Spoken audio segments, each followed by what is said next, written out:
क्या आपने कभी सुना है किसी ऐसे योद्धा के बारे में जिसने अपने पिता की खुशी के लिए अपना भविष्य, प्रेम, विवाह और यहाँ तक कि मृत्यु तक का अधिकार त्याग दिया? वो थे भीष्म।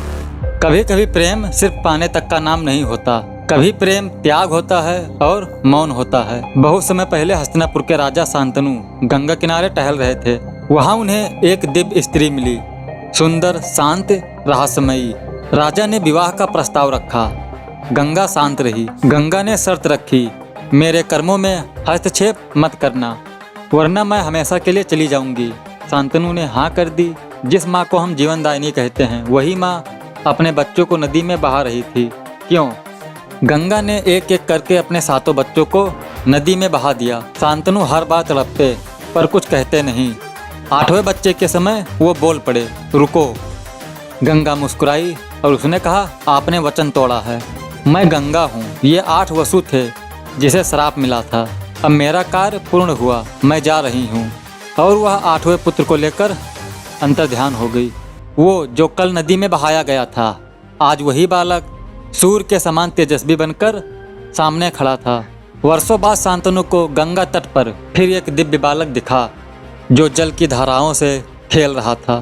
तभी माता गंगा प्रकट हुई और उन्होंने कहा, ये तुम्हारा पुत्र है देवव्रत। अब वह वेदों का ज्ञाता है, अस्त्र शस्त्र में निपुण है, इसे स्वीकार करो। राजा शांतनु ने उसे गले लगाया और वापस हस्तिनापुर लेकर लौटे। जिसे सिंहासन मिल चुका था उसने वो त्याग दिया और साथ में त्याग दिया अपनी पूरी जिंदगी का सुख। राजा शांतनु को यमुना तट पर एक सतवती नाम की मछुआरे की बेटी से प्रेम हुआ, लेकिन पिता की शर्त थी, उसके पुत्र ही उत्तराधिकारी बने। राजा शांतनु चुप हो गए और टूट गए। देवव्रत जब यह कारण जाने तो वे अपनी स्वेच्छा से सिंहासन छोड़ दिए। और फिर लेते हैं इतिहास की सबसे बड़ी प्रतिज्ञा, ब्रह्मचर्य का व्रत। देवताओं ने भी आकाश से पुष्प बरसाए, तभी उन्हें एक नया नाम मिला, भीष्म। जब एक प्रतिज्ञा किसी स्त्री का जीवन नर्क बना दे और एक योद्धा जो अपने वचन से कुछ भी ना कर पाए, तो इतिहास रोता है। एक बार काशी नरेश की 3 बेटियों का स्वयंवर था, अम्बा, अंबिका और अंबालिका का। भीष्म उन्हें बलपूर्वक ले आए, लेकिन अम्बा पहले ही साल्व से प्रेम करती थी। जब अम्बा को साल्व अस्वीकार करता है, तब वह भीष्म से विवाह की मांग करती है, पर भीष्म बंधे थे अपने प्रतिज्ञा व्रत से। अम्बा प्रतिशोध की ज्वाला में तपती रही और पुनर्जन्म लेती है शिखंडी बनकर। धर्म के इस युद्ध में जब धर्म ही धर्म के सामने खड़ा हो तो कौन जीतेगा? महाभारत का युद्ध छिड़ चुका था। भीष्म कौरवों के सेनापति बने। अर्जुन से उनका युद्ध प्रलयंकारी था। भगवान कृष्ण ने देखा कि अर्जुन हारता जा रहा है, तो उसने अपना सुदर्शन चक्र निकाल लिया, पर अर्जुन ने उनके चरणों में गिर के रोका। एक योद्धा को मारने के लिए एक स्त्री बनना पड़ा।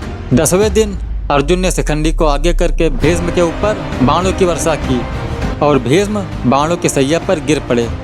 फिर उसके बाद संपूर्ण सेना मौन हो गई। जिसने जीवन भर राज्य की सेवा की, उसने मृत्यु का समय भी अपने हिसाब से चुना। भीष्म तब तक प्राण नहीं त्यागते जब तक कि हस्तिनापुर सुरक्षित न हो जाए। अर्जुन उनके सिर के नीचे बाणों से तकिया बनाते हैं, जल देते हैं। उत्तरायण के पहले दिन भीष्म पितामह हाथ जोड़कर श्री कृष्ण के सहस्त्र नामों का जप करते हैं और फिर अंतिम श्वास छोड़ते हैं। कोई राजा नहीं था, कोई देवता नहीं था, वो था भीष्म। वचन के लिए जिया, प्रतिज्ञा के लिए लड़ा और धर्म के लिए मरा। तो ये कहानी थी भीष्म पितामह के महान त्याग की, जिसमें हमने जानी है उनकी महानता और उनके प्रतिज्ञा के बारे में। अब मुलाकात होगी अगली वीडियो में, तब तक के लिए बहुत बहुत धन्यवाद। जय श्री कृष्ण।